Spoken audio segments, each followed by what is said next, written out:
Perfect lead in, because speaking of being small in the octagon, and I want to maybe do the main event last, but man, Izzy was, I mean, what, like maybe 20 pounds lighter? I mean, he looked so small compared to Pereira. Yeah. Yes, but maybe do we want to start with the back three fights, maybe do the main event last, or what do we want to do? We want to start with Chandler? How about this? How about this? All three of us will pick a fight. So Ev, you'll pick a fight, give a recap.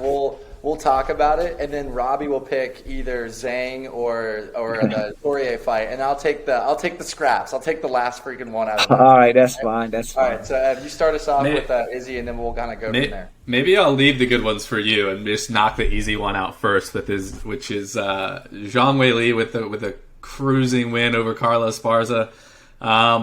This was an interesting fight coming in. For me, just because, Namajunas has gotten the best of Zhang twice, and then Esparza beat Rose. So you're thinking, I mean, on paper this should be an even fight, but I just think stylistically this was just a nightmare matchup for Carla Esparza, and maybe Rose is an awful matchup for Zhang. So takes it into the second round. Didn't look like she had any problems at all, and was able to get the finish super easily. So I don't really have a ton of reaction for this one. I figured I'd knock it out pretty quickly, but Zhang is just a monster in there, man. And I think Rose is a tough matchup for her style wise. Robbie, I'm sure you can maybe speak to that more than I can.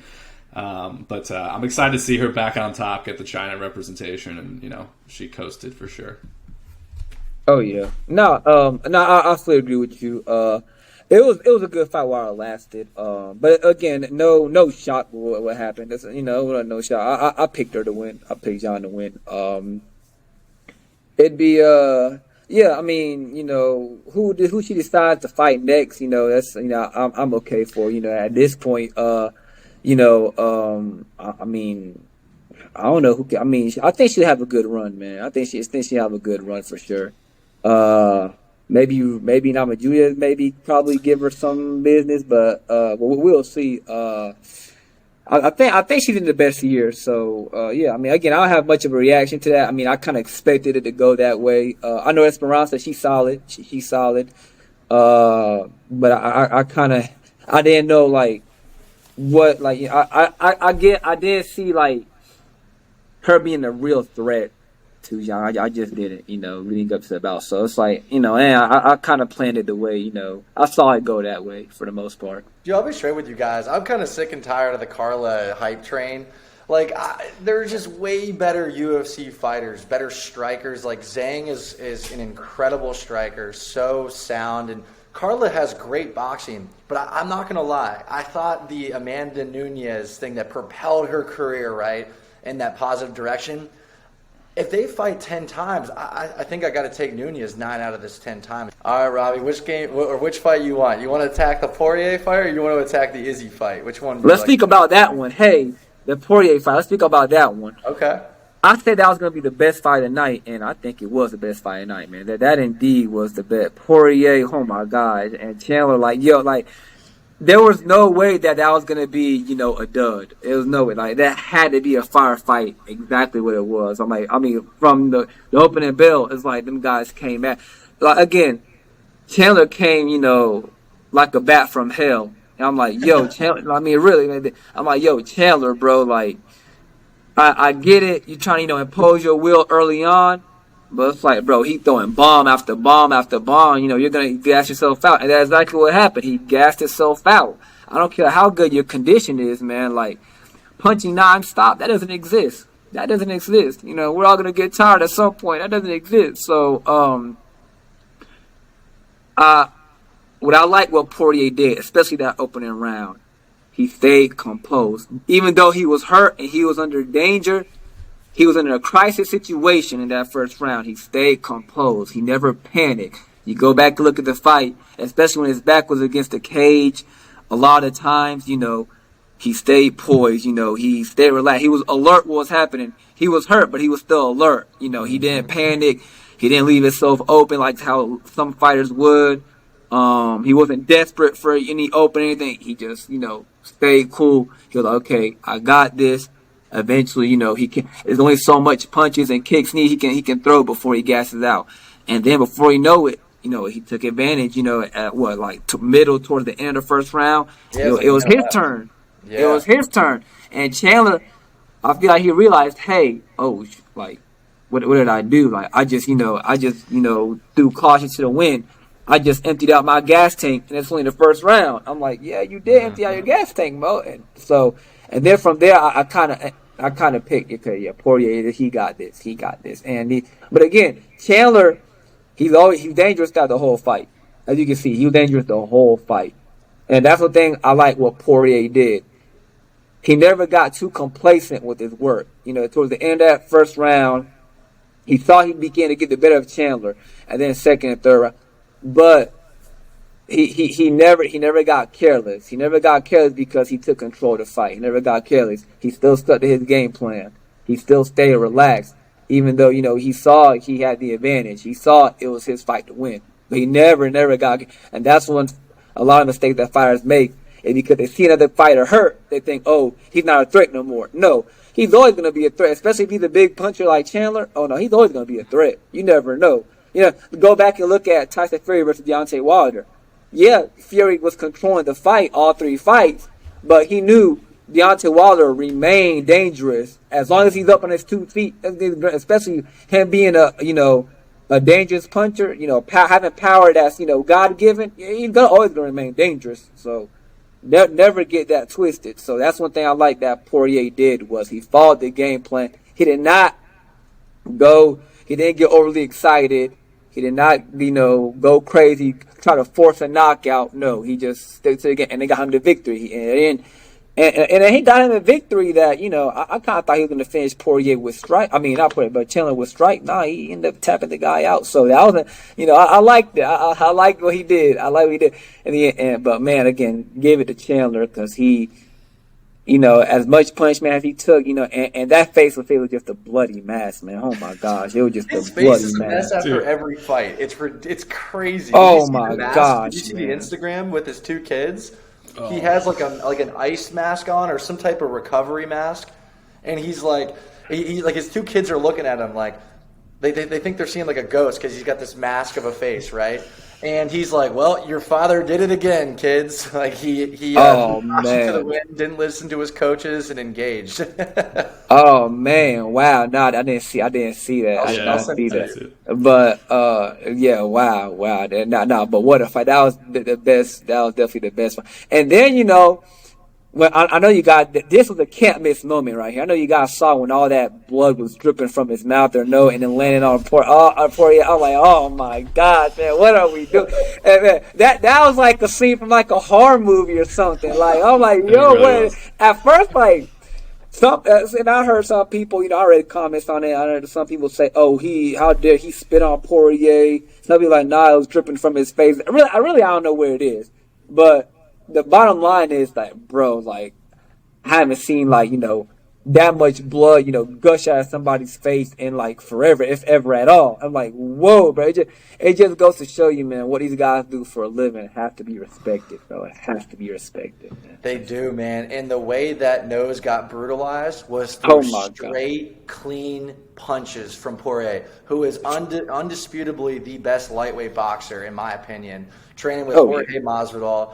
An American top team. And, Poirier just hit him with clean shots, sniper rifle shots, taking his time, just like you mentioned, Robbie. And one thing I found was really interesting with Mike Chandler was that he weighed in at 155.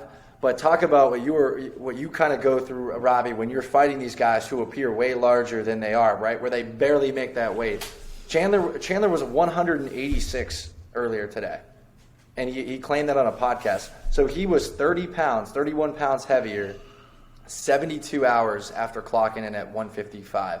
And so, I mean, and actually, Poirier had a lot of respect for both of the fighters at the end of the fight.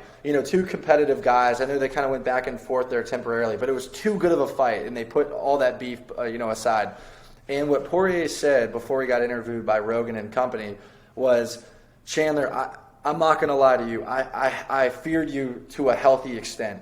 You scared me. I did not want to fight you to a healthy extent, but we can't be warriors unless we put ourselves in adversarial positions. And I thought that was a really, really cool comment, former champ to former champ. No. Go ahead.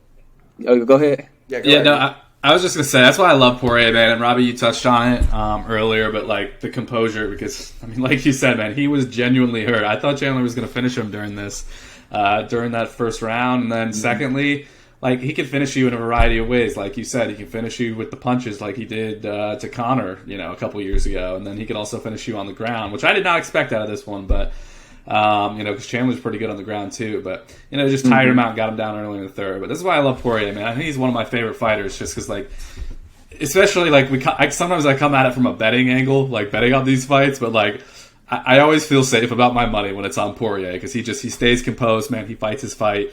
He can beat you in a variety of ways, and you can trust that he's going to put on a good performance. But circling back to what we talked about earlier was style-wise. So Chandler, was this his third or fourth fight in the UFC? His fifth. He's fifth. His fifth, and he's 2-3. Who did he beat?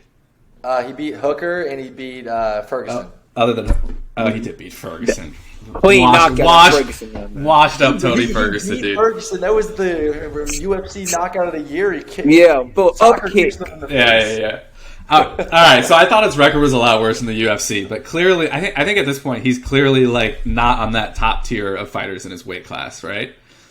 Like you look at the three fights he's lost, facing some of the top contenders like Hooker. Hooker's solid. Hooker's okay. You got him. Tony Ferguson is kind of washed at this point, and he basically kind of ended his career, which But, like, when he fights these top guys, like, he almost got Dustin out, but, like, I don't know, he's just not on the same level. So, like, what do we think? Does he need to change his style here? I know, Robbie, you spoke to, man, you got to stick to what got you there. But, like, at this point, I feel like it just doesn't work when you fight these guys that have been there, done that, and got the T-shirt, right? Like, they've been clocked before early in the fight, and they know how to survive, and then they're just going to tire you out, and they're going to wear you down, and they're going to get you. So what, like, does Chandler just keep riding with this, or... No, I'll take this one, Robbie, man. He's picking on my boy Chandler right now. I'm coming at this guy now. Dude, we need to send this to Mike, man. Mike is our guy. Chandler, funny backstory, Robbie. We've sent like podcasts of like us talking about like Chandler when he joined the UFC. We sent it to his Instagram, like not expecting anything, and he responded back. He was like, "Yo, guys, I love the clip. Like, keep doing you. See you at the top or something like that." I like it. The answer to the question though, I think that Chandler has more than proved himself in the UFC as a contender, because if you consider the people he's fought the 5 best fighters in the lightweight division, with exception to Islam, just because he hasn't been granted that opportunity yet. He also put Oliveira in a world of trouble in that first round, if you remember. Yes. Oliveira had his back. The fighter who has had the most submissions in UFC history, the catalyst and like icon for Brazilian Jiu-Jitsu. And Chandler was able to gain wrist control and turn it around on him and put a bloodbath on Oliveira in that first round before ultimately succumbing to that left hook, hook from Oliveira. With Justin Gaethje, you could say that he arguably won that first round, and obviously that second round was pretty bad. And the third round, I don't know what Michael Chandler was doing, put with his hands down, but he's earned himself in that position. So I would disagree with you there, because he's had a kind of a fight of a year. Every single one of his fights is entertaining. So I kind of agree with Robbie in the sense that was truly the main event of this of UFC 281. Yeah, no, for sure. Now, in my opinion, Michael Chandler, he's a hell of a fighter. Great fighter, capable of beating anybody. He really is. Yeah, he's came up short against the best, but look who they are. It's not, he's fighting, mediocre fighters or, washed up bum fighter. No. I mean, yeah, Ferguson is washed up, but you get the point. It's not like he's losing to no names. He's losing to, Hall of Famers, world champions, legends or whatnot, however you want to call that. But it's a hard ride. It's hard to have success. When you're fighting. Having big fight after big fight after, especially the way he fights, his style. How he fights. He fights with a lot of aggression, a lot of aggression. So my opinion.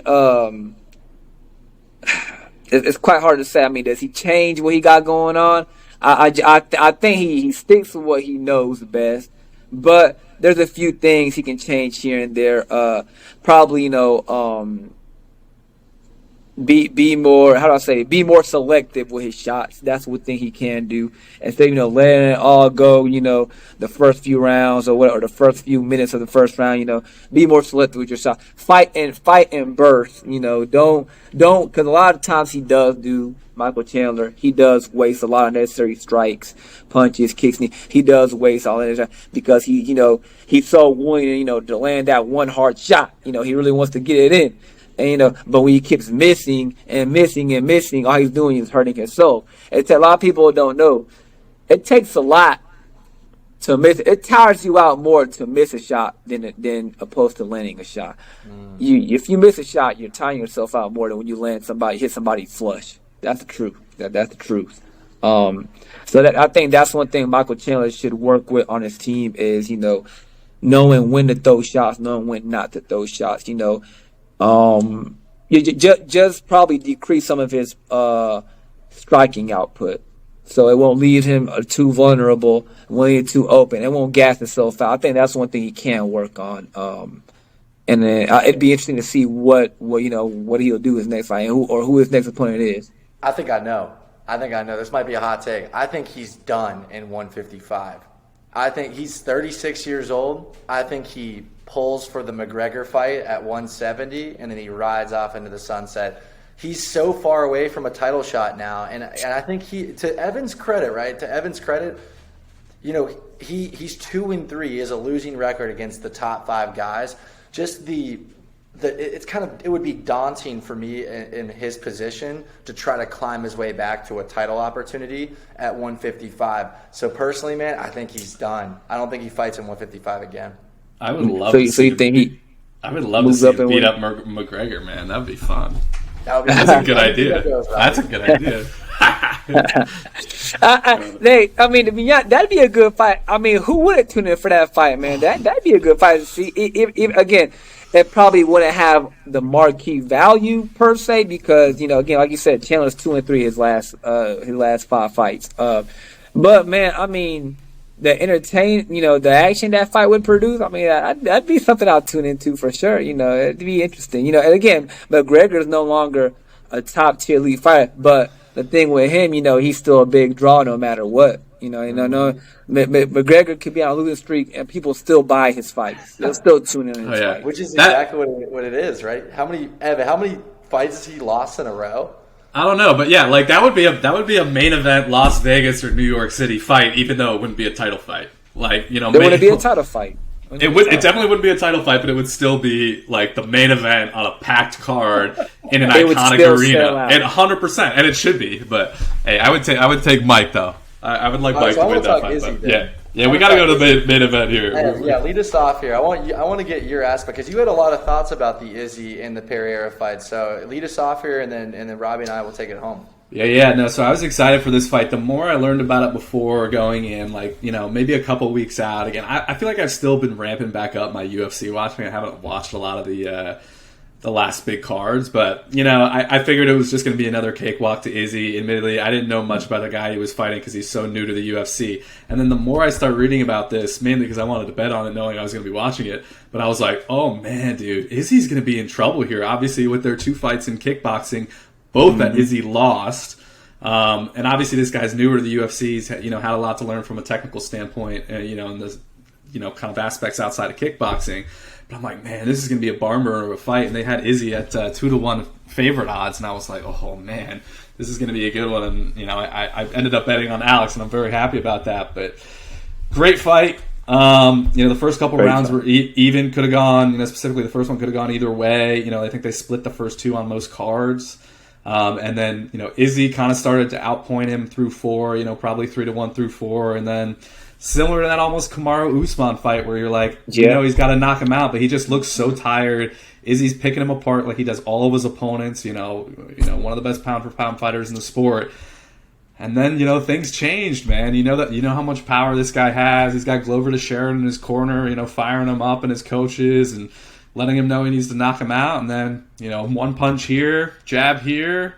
Izzy's back on his backing up, back on the ropes, and back on the cage, I should say. This is in boxing, but soon enough, TKO, new champion. Yeah, crazy fight. Great fight. Great fight. Man, I mean, where do I start off with, man? Again, I was rooting for Izzy. I love Israel Adesanya. I mean, he's the real life Matrix, man. I mean, he's the real life Matrix. That's what he is. He really is. Man, again, I was really pulling for Izzy, but I was telling people this leading up to the fight. I'm like, look, Alex Pereira has 2 wins over him. If he beat him before, I mean, granted, that first kickboxing bout was controversy, but the second fight wasn't. The second fight, he made a standpoint on that. And that was years ago. But again, it's always in the back of your head, this man beat me twice, and if he's capable of beating me twice, he can beat me again. So that's what I told people. I'm like, this man has been in Israel twice before, and if he did it before, he can surely do it again.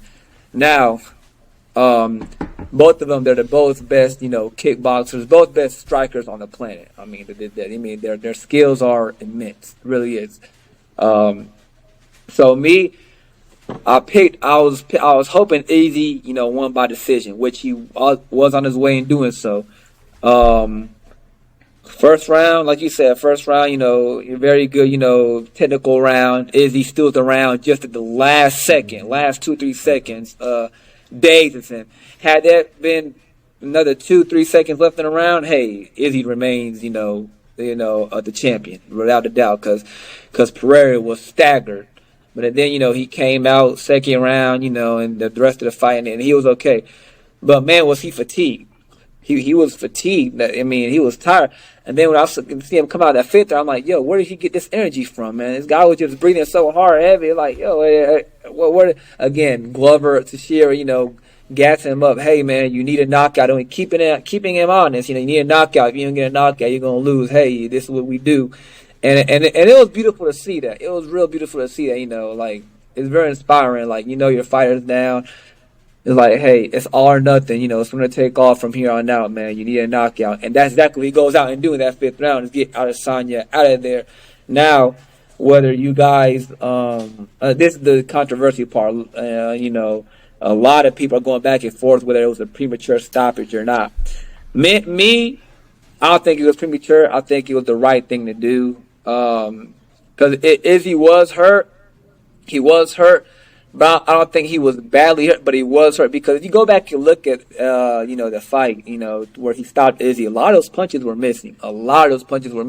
But what made the referee call it off, I believe, is Izzy, again, he was dazed, but his hands were low. His hands were down, and he was leaning forward. And, those are 2 things that the referee do not want to see is, you leaning forward where you can, take punches or a knee to the face or whatever, a knee to the gut, and your hands are low. Izzy was hurt, but I don't think he was really badly hurt, to be honest. I really don't think he was that badly hurt, even though, he was on spaghetti legs. But I don't think he was, he was really, we've seen worse. We've seen worse stoppages. I don't think he was badly hurt, but I just think the fact that, he was getting hurt and, he wasn't really he wasn't keeping his guard up. He was leaning forward. I think that's what made the referee. And I always say this: it's always best to stop the fight 1 punch too soon than 1 punch too late. That's a good question. And one thing that we actually even touched on is Alex Pereira's left hook, which is lethal. So I was thinking about a question while you guys are coming back and forth on this, and Evan, we'll start with you on this one. Let's just say you're in the octagon or the ring, right? We'll say a kickboxing ring, Ev, all right? You got your 2 gloves. You're going at an opponent. Would you rather take a punch straight to the face, like we're talking a clean right hand, or would you rather land a shot and then have the opponent sit there and smile at you and walk forward? What is more demoralizing? For me, trust me, I would rather take the punch than to land a nasty shot, think you're going to get this guy out of the fight, and then he smiles and he walks forward. And I know Robbie knows all about that. So, Evan, I'll start with you first. Yeah, I'll get it over in one punch. I'll get knocked out either way. So let's just get it over in one, man. I don't need to get one on him. Rob, you know what I'm talking about, though, right? Like, when you land a shot and that person walks forward, I'm not going to lie, it takes a lot out of me, man. Like, I get scared, bro. No, bro. I'm telling you, that's very discouraging. That's very discouraging, bro. When you hit somebody with everything you got and they keep coming forward, oh my gosh, bro.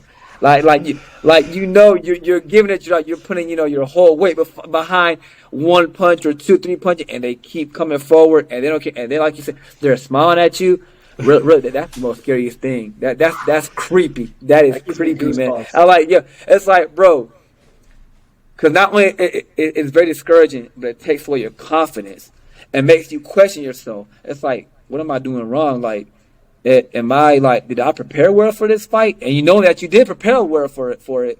But it's like, why? Like, what's wrong with this guy? Why am I? Why can I hurt him, but he can hurt me? And that's another scary thing is that when you know you can't hurt your opponent, but you know he can hurt you. Oh my gosh, bro! It's like, bro. Mental game. The mental game, mental game comes in. It's just a whole bunch of things, mind games, your mind start playing tricks on you. It's a real scary thing, man. It's like, bro, again, so I don't know, man. Oh man, that's scary, bro. That is scary, man. Oh man, just take the punch, Robbie. Just take the punch, man. Just take the punch. Take the punch. I don't know, man. I don't know what I would do with that one, man. I mean. All right. Well, how about this, guys? Well, I know we're running up on time here, but obviously, before we let this podcast go, Robbie, wanted to give the floor to you and kind of let everybody know because we're going to post this in a couple of days, and we want to know what's next for Robbie, Ruthless Loza. Like, are you fighting or competing at some point soon, or what's next for you in your gym?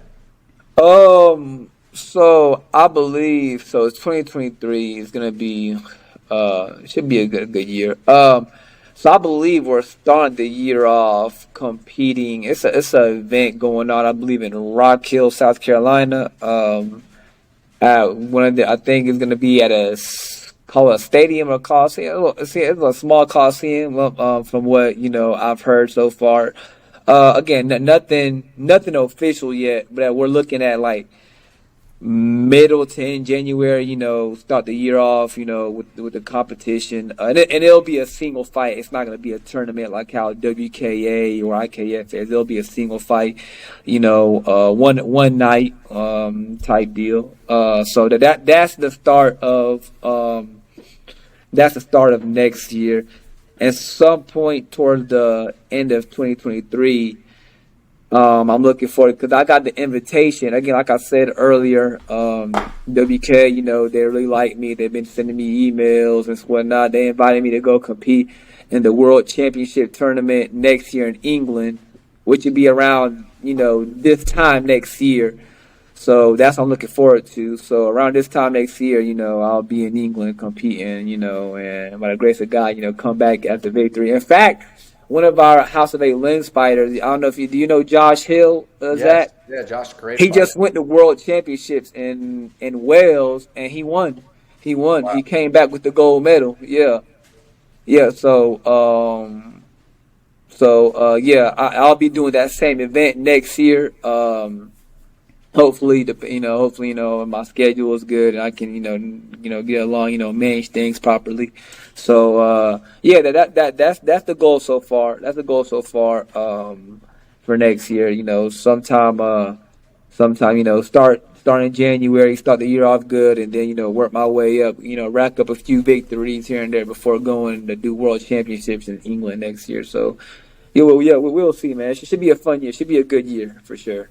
Cool. And when are you getting Mondays Down South free NASCAR tickets because you're a sponsor? Yeah, that's right. We're waiting for our tickets, Robbie. What you doing, bro? Like I said, that's why I gotta talk to them. Like I say, that comes with my schedule. Knowing if I have free time to go do England and all that. Because that's a busy job too. So yeah, man. Again, once I I'm talking to team. I'm looking what I can do. I'm trying hook people up. A lot of people ask me, I'm trying to hook you up. Trust me, I'm trying to give everybody the blessing. I want everybody to feel that real life racing experience, because I understand it looks boring on TV. It probably doesn't look pleasing, but when you're there at the racetrack, it changes everything. So you get a new experience. You get to see you get to see a lot of behind the scenes work. As how what drivers and pit crews do. So I mean, I trust me.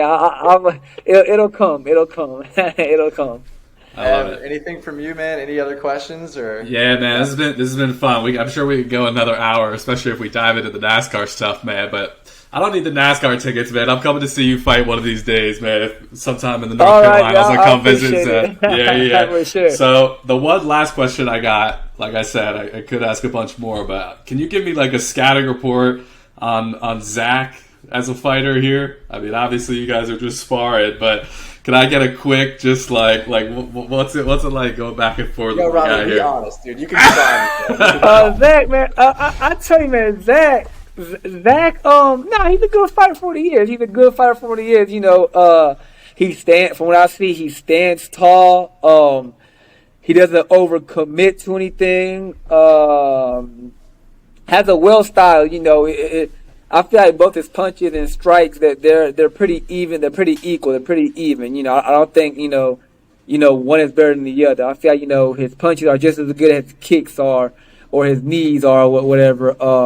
Again, he stands tall. I feel like he knows when to engage, when not to engage. However, I like to see him. I like to see him be more confident in his offense. That's I will say that. Be a little more confident. Don't be too hesitant to let the hands fly. That's one thing he can do. Next time we're sparring. He can think about that.